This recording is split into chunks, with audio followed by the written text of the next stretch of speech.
Kailangan yung chicken nuggets kailangan giling para ma-mix nyo yung na ingredients tulad ng harina. Pag solid kasi may chance na matagal maluto. Saka yung coating nya sa labas lang, kaya nga coating. Ibig sabihin yung ibang ingredients na sa labas lang, hindi, wala sa loob.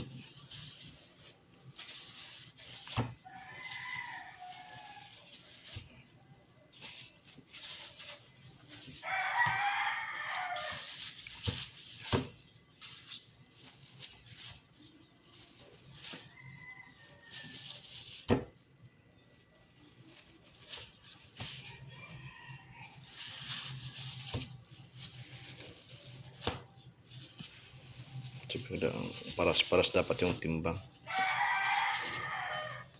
para hindi yung ibang customer. Ay, ang lito, ay, ang laki nito. Kaya mabusisi yung foods. Proseso pa lang, ubos oras mo.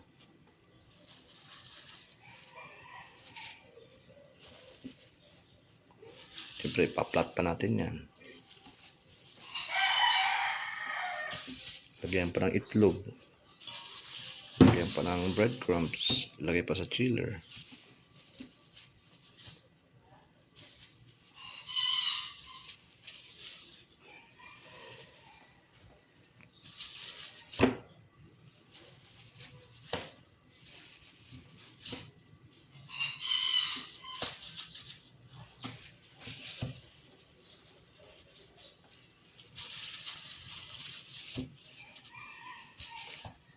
Ilahin natin.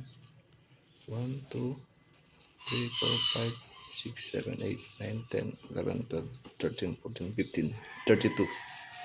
32 piraso sa 800 grams na biniling na manok. Tayo na nga na-flap natin chicken nuggets. I-flap natin konti. Hindi ko na video kasi siyempre dalawang kamay ang gamit. Wala maghawak ng camera. Flap lang yan para mabilis maluto. Yung iba square. Siyempre iba-ibang basta nuggets. Para may iba naman. Siyempre ito yung itlog.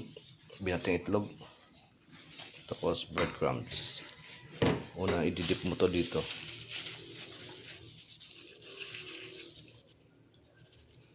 Ganun.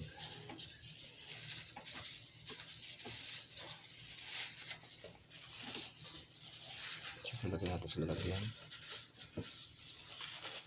Sabihin na, pabilog yung nila nuggets para may iba naman. Hindi ba nilagay sa freezer? Kaso siyempre pag sa freezer titigas, mag-yelo. Chiller lang. Yan ang proseso. Sa recipe 200 grams yung breadcrumbs. Pero siyempre, ako konti-konti lang muna kasi ang dami nun. Pag kulang, di dagdagan.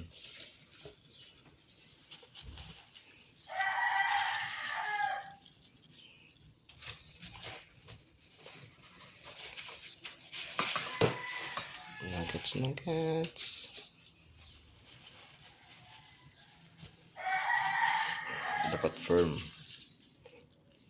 Pwede mo namang ilagay sa freezer 1 hour para maging firm lang.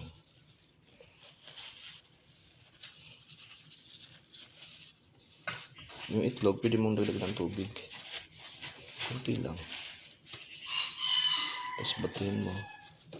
Ang purpose ng itlog para lang kumapit yung breadcrumbs.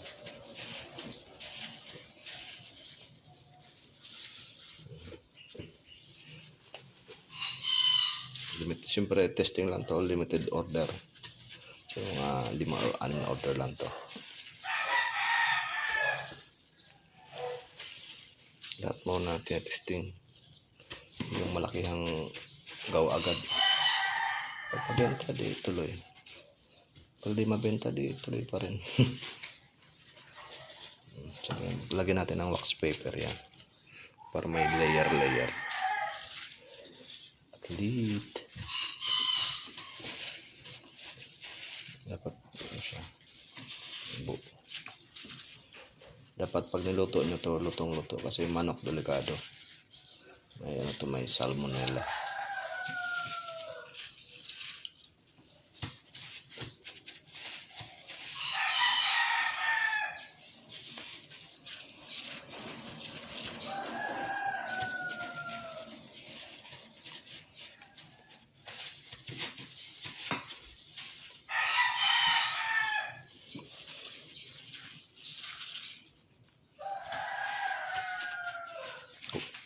Kunin ko nga yung stand doon sa kanila para may lalagyan ng camera ba.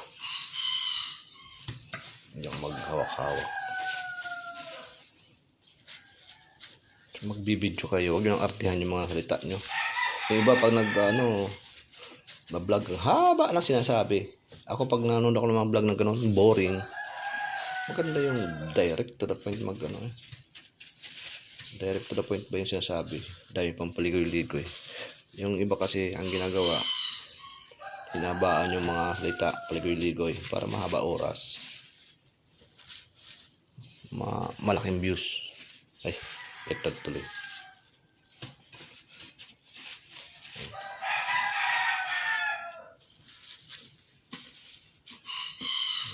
May line yan.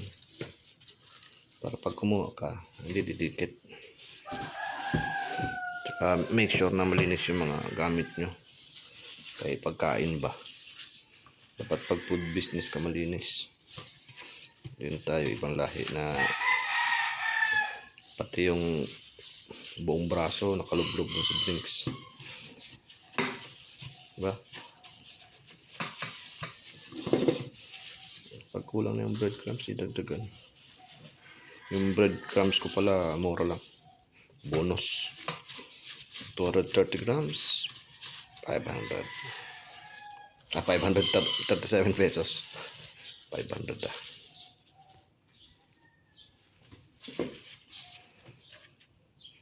Pag wala na, dagdagan ng breadcrumbs.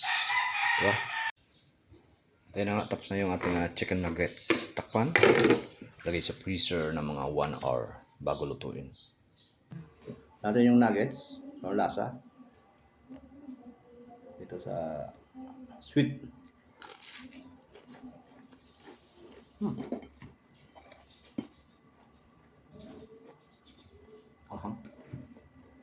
Sabi sweet.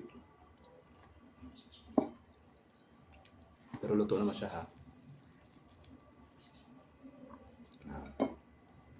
Luto siya, luto.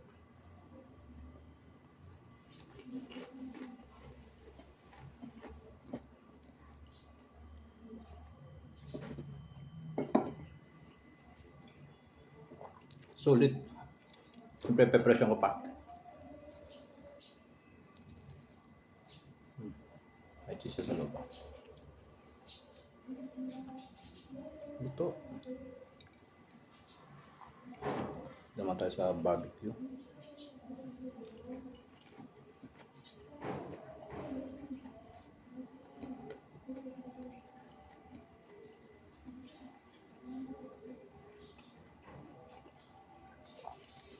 Huwag niyang damihan ng asin. Kasi yung cheddar medyo maalat. Pero ito, sakto lang.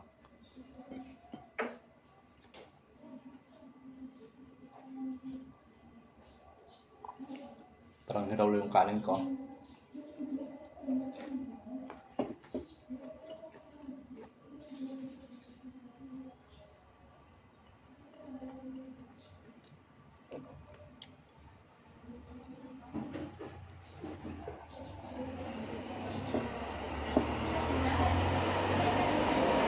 Siyempre, pag nagpresyo kayo,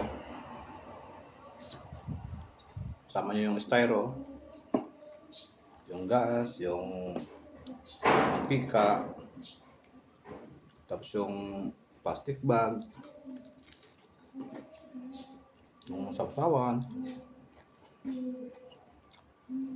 para di kayo malugi. Siyempre, mas mahal tong cheese puffs kasi nga, may cheese, mahal yung cheese.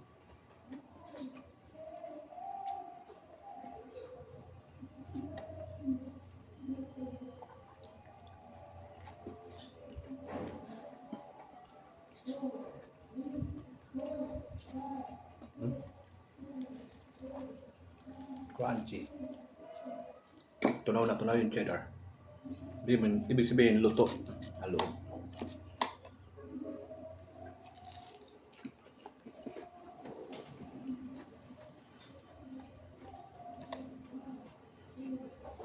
Parang akong mangir. Dahil yung babay. Salamat.